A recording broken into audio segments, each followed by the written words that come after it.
বরাবর নাই আর আমাদের খুব দুঃখে বাস করতেছি।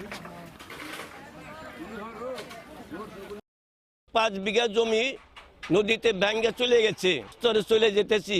কি খাবো, কি করব, পোলাপান কোথায় রাখবো, তাদের কি খাওয়াবো, এই হলো আমাদের দুঃখ। আমাদের জোর জমিন কিচ্ছু নাই, আমরা অসহায়।